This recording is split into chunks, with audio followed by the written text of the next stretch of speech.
the day. When you get an opportunity in this game, you make a play. The playmakers on three. 1, 2, 3. Touchdown, Kansas City! The Chiefs are right in the thick of it, baby! Hello, everyone, and welcome to this Super Bowl 57 edition, part one of Defending the Kingdom. From here in Scottsdale, Arizona, Mitch Holthus with you, voice of the Chiefs, and with Matt McMullen, senior team reporter. This episode we'll call Handle It, as we'll get into what the Chiefs have done over the past week and a half to get ready to win Super Bowl 57 over the Philadelphia Eagles. A reminder that this podcast is brought to you by the terrific folks at Community America, a great partner with the Kansas City Chiefs. Why am I sitting here thinking of the day I beat the drum in the Seattle Seahawks game when it was like -5 wind chill at kickoff? This feels much different. Yeah, here we are in Arizona. It's truthfully the perfect day. Ooh. And people are probably wondering, why are you in a sweatshirt? Well, it was like 40 degrees this morning, but like the perfect kind of 40 degrees, and now it's like 70. We're in the sun. I mean, it's just perfect. So in the off season, we talked about, hey, we start in Arizona. We can end in Arizona. The fact that we're actually here, it's pretty amazing. So we're enjoying every second of it. Indeed it is. And this episode we're going to entitle Handle It. So you're saying, oh, my gosh, look at that. Look at their surroundings and, gosh, great weather. But there's way more than that in handling the Super Bowl 2 weeks. And I'm going to say the 2 weeks as we'll get into that. But first of all, one of the great stories, there's so many storylines to this game against the Eagles in Super Bowl 57, but one of those down the line are the Chiefs rookies. And I think of Isaiah Pacheco, number 10, because that leads us to our trip around the world. And we have 10 people from around the world. There were so many people that wrote in this week. We'll get to you. We'll have another show later this week, and I'll catch up on the people I missed here today. But we have 10 people from around the world listening to DTK here today. We have Richard in Columbia, Maryland. John in Lubbock, Texas. We're forever indebted to Lubbock, Texas. Guns up for the folks at Tech. Thank you. Absolutely. We have Steve in Cleethorpes, England. Huh? Chaz in Mesa, Arizona. We've been getting more and more people from Arizona in recent weeks trying to manifest our trip here, and here we are. So Chaz is probably around the corner or something. Somewhere. We have Brian in Kearney, Nebraska. Home of the Bearcats, home of the University of Nebraska Kearney Lopers. Yep, near where you grew up. Mm-hmm. Obima is in Lagos, Nigeria. Jack is in Madera, Ranchos, California, but originally from St. Robert, Missouri. We have a listener in Little Elm, Texas. They skipped school for the Super Bowl IV parade. Now, hopefully, we'll get another parade here in just a few days. Did they skip school for the Super Bowl 54 parade? Don't know about that one. Let us know. 50 years later. Let us know if you made your way to Kansas City and skipped school or work for the Super Bowl 54 parade. But I know they skipped school for the Super Bowl IV parade, so pretty cool. Ryan is in New Jersey, and then Mark is in New Paris, Indiana. So just 10 of the many people that wrote in this week. I will get to you later, I promise. Again, we'll have another episode later in the week that we will entitle Win It. This is Handle It. And honestly, the Chiefs are in the Super Bowl for the third time in 4 seasons. That's pretty remarkable. Think about that. It's crazy. I mean, growing up on the farm as a Chiefs fan, and I'm playing like I'm Len Dawson at every game, nowhere did I think that I'd even be at a Super Bowl as the voice of the Chiefs 3 times in 4 years. But this one, and it's been awesome so far as the Chiefs get ready to try to beat the really good Philadelphia Eagle team.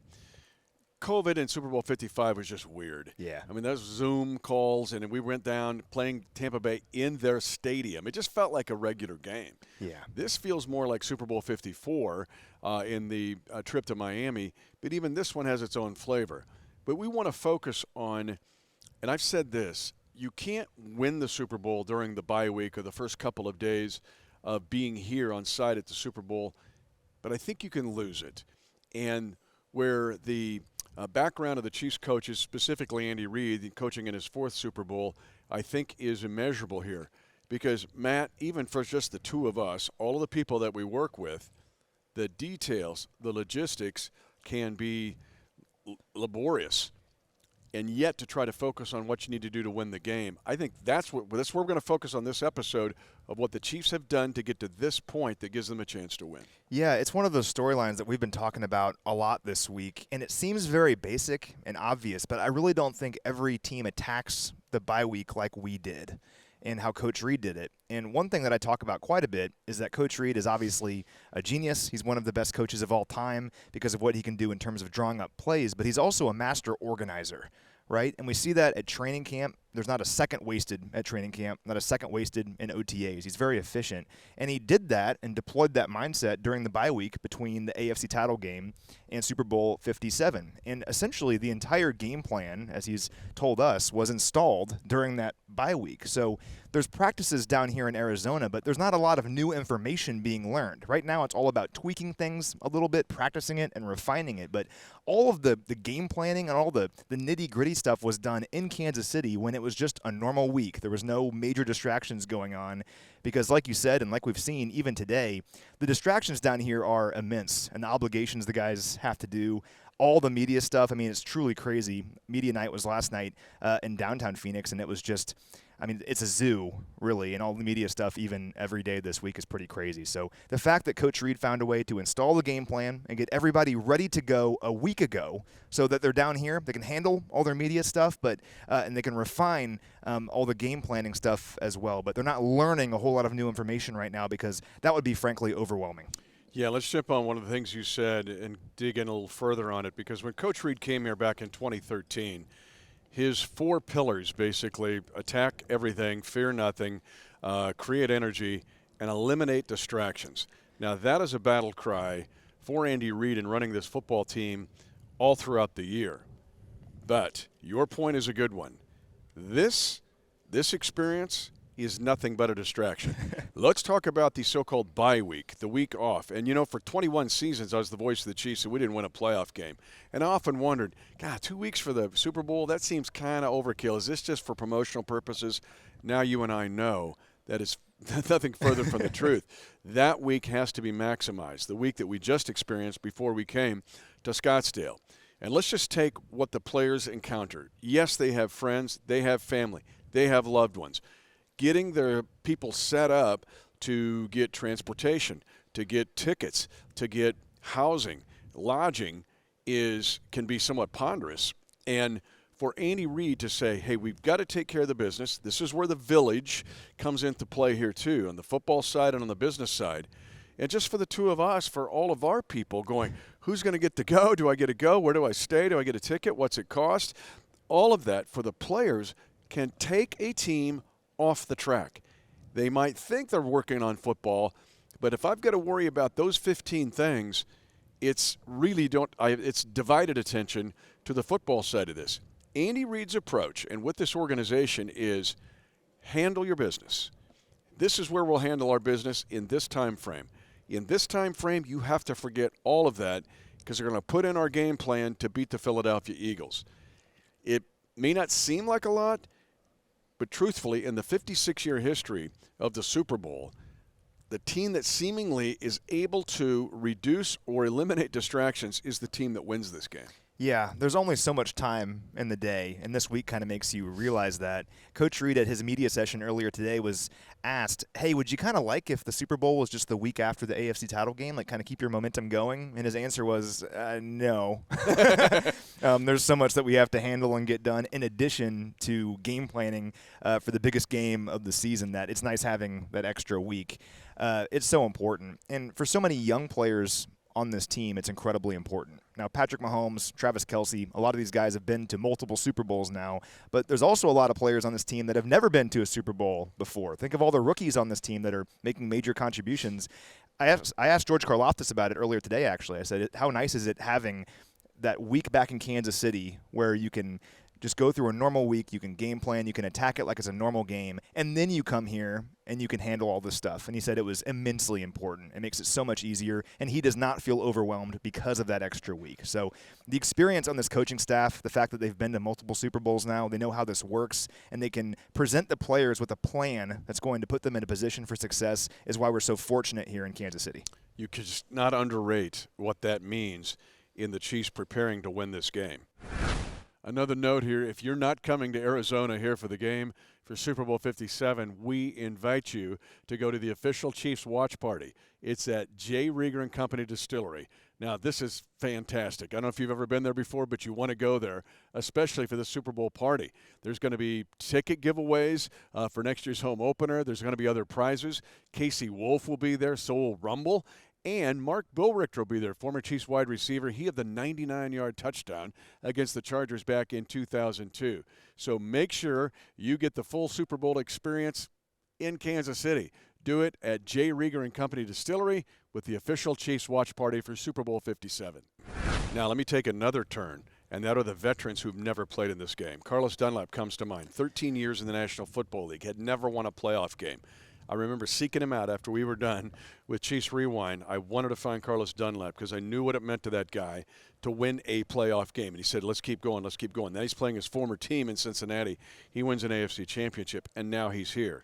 He's never been here. There are players who played in this league for 10, 15, some more than that, that never experienced the Super Bowl, never played in this game. So they, in essence, are just like the rookies. They've never done it. Juju Smith-Schuster is another one that comes to mind. And a guy that's kind of gone through it but never played in it is Juan Thornhill. I saw him earlier today. I just said, you've got this chance back. Matt, I saw him after the Chiefs won Super Bowl 54. Remember the euphoric locker room scene? And Juan was just kind of leaned back against his locker, and he was enjoying it, but he didn't get to really be a part of it. Remember, he tore his ACL at the end of the regular season. It took him out of the run to Super Bowl 54 championship. Now he's here. So now he's playing in this game, and now he's trying to eliminate the distractions to give him the shot that he wasn't sure he was ever going to get again. So it's that way for the rookies for sure, but think about the veterans who have never played in this game are thinking, I'm here, how do I handle it? And those veterans also have the perspective of the fact that this isn't normal. I mean, going to 3 Super Bowls in 4 years is not normal. You can probably count on one hand the teams that have done that. We're so lucky in Kansas City that we're going through the golden era of Chiefs football and one of the greatest runs for any team in NFL history. And for a lot of these rookies and young players, we were joking about it earlier, like about our families that maybe weren't Chiefs fans until recently. This isn't always how it's been, and this is not how life is always going to be in the NFL. And these veteran players understand that and realize it. A guy like Carlos Dunlap is a great example. A 13-year NFL veteran, one of the best pass rushers of his generation, had never won a playoff game until this year. And we talked to him earlier. I wrote a quick article on Chiefs.com about this as well. He had 3 goals that he listed out in training camp on August 4th in St. Joseph. He said he wanted to get over 100 sacks. He did that in Week 10. He wanted to win a playoff game. Check. Did that in the divisional round against the Jaguars, and now he's in the Super Bowl and has a chance to have a clean sweep of those goals in a matter of 6 months. The funny thing, though, I kind of presented that idea to him, like, hey, you could accomplish all these goals in one season, and he didn't even want to go there. He's like, the job's not done. I'm not even saying that it's almost there. The job's not done. We have work to do until I can even think about that. And I really appreciate that mindset because he knows how hard it is to get to this moment. He had the same reaction with me after I gave him the big hug, and I said, hey, after waiting 21 years for my first playoff win, I know what this day means to you. That was after the Jaguars win. And he said the same response. Yeah. Thanks, man. Got it, but we got more work to do. And, oh, by the way, it's my old teammates next week. I played 10 and a half years with the Cincinnati Bengals, but to win the AFC Championship game, and now he's here. And he had 7 pressures in that game. It was a season high for him. I think he wanted that game badly. Oh, my gosh. We'll get into him and the rest of his front teammates on Thursday in an episode that we'll entitle Win It. This is the episode entitled Handle It. The other thing that is interesting for players to handle, and even coaches to some extent, is the amount of media here. It's almost like you take the Olympic Games and you pack it into just a week. I mean, we have international media here. We have there was a guy today at the media session who's an NBA guy. He's an NBA media guy, and all he was doing was asking Chiefs guys questions about the NBA. And, of course, the question was MJ or LeBron. Like, what's that have to do with Super Bowl 57? The point here is these guys are doing more media this week. Let's take the rookies and even a Carlos Dunlap, who's been in the league this long. This week, you'll do more media this week every day than you do throughout the entire season combined.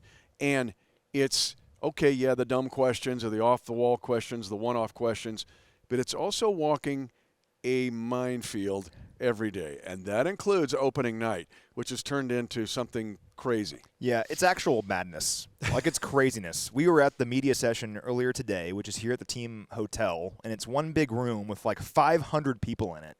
And you have 10 different guys at podiums, and you can just walk up to whatever podium you want to. But in order to get a question in, you have to, like, crawl over people and fight people, and it's nuts. But you're right. How do the players handle that? And it gets back to our thoughts on this coaching staff and how they prepare the guys for these moments. And the good news is I didn't get the vibe that any of the guys felt overwhelmed or anything. Like, a lot of our young players are so excited to be here. You can see but the didn't fire. you feel like you're on the floor of the New York Stock Exchange? Oh, yeah. I mean, it's nuts. And you and I even talked about it. Like, how can anyone get anything done down here? I don't know, like, what questions are being asked and what content is being produced from this. I can't imagine much. And it's funny because, like, if you're watching this podcast, you're in the weeds of Chiefs Kingdom every single day.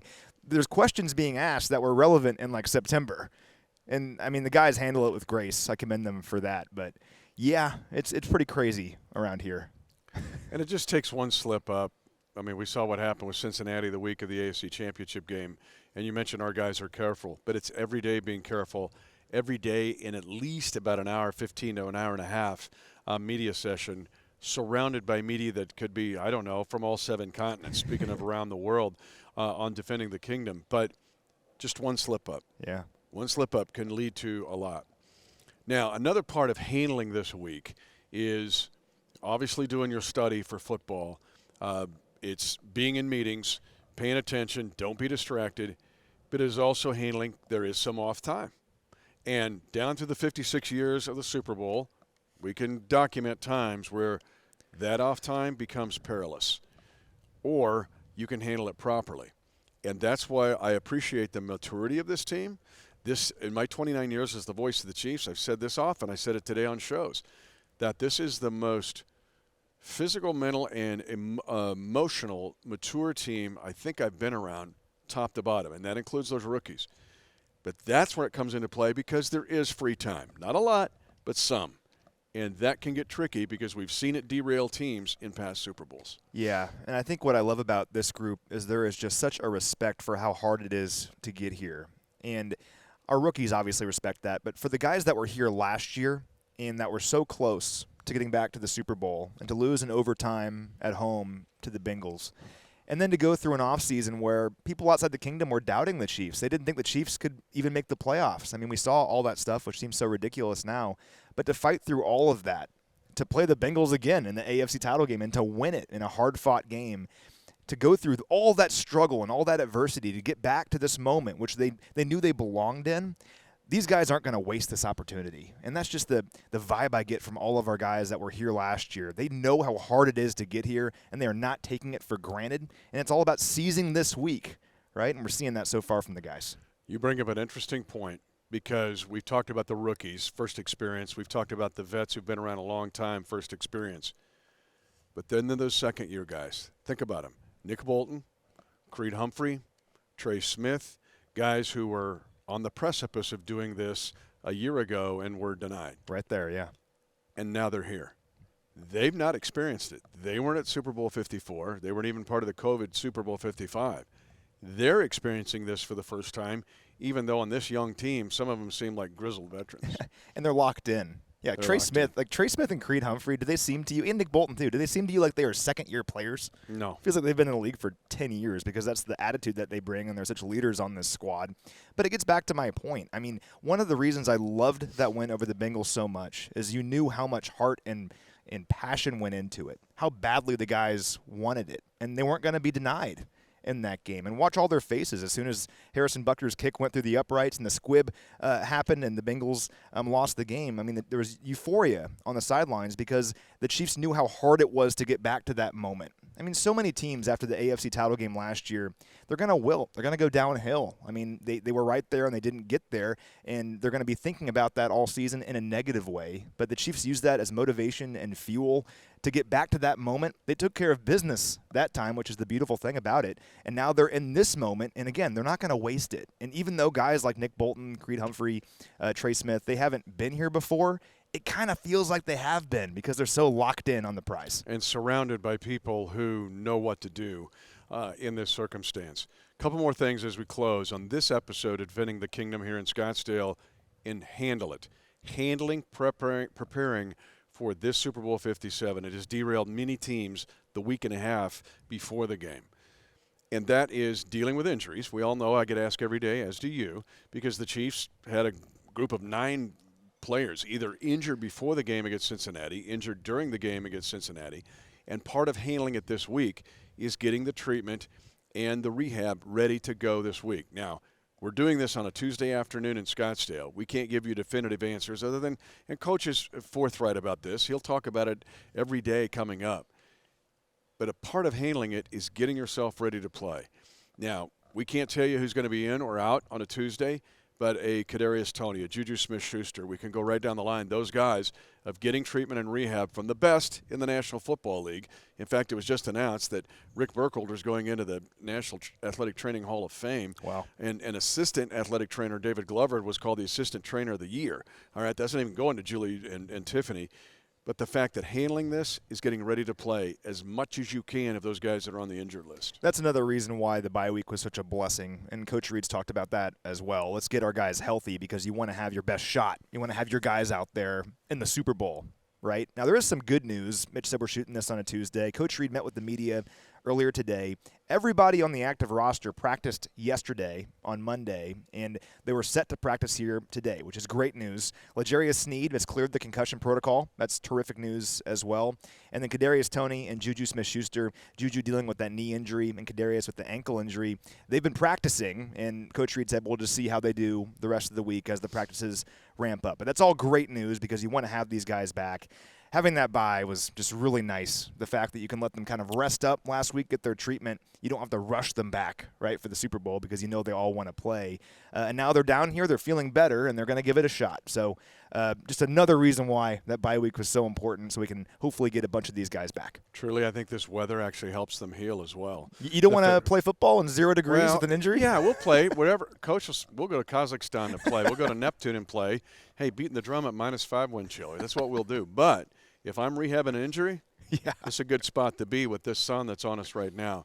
And the fact that there was a roster move, I know most of you saw it, the fact that Clyde Edwards-Helaire has now been elevated to the active roster and McCole Hardman was put on IR.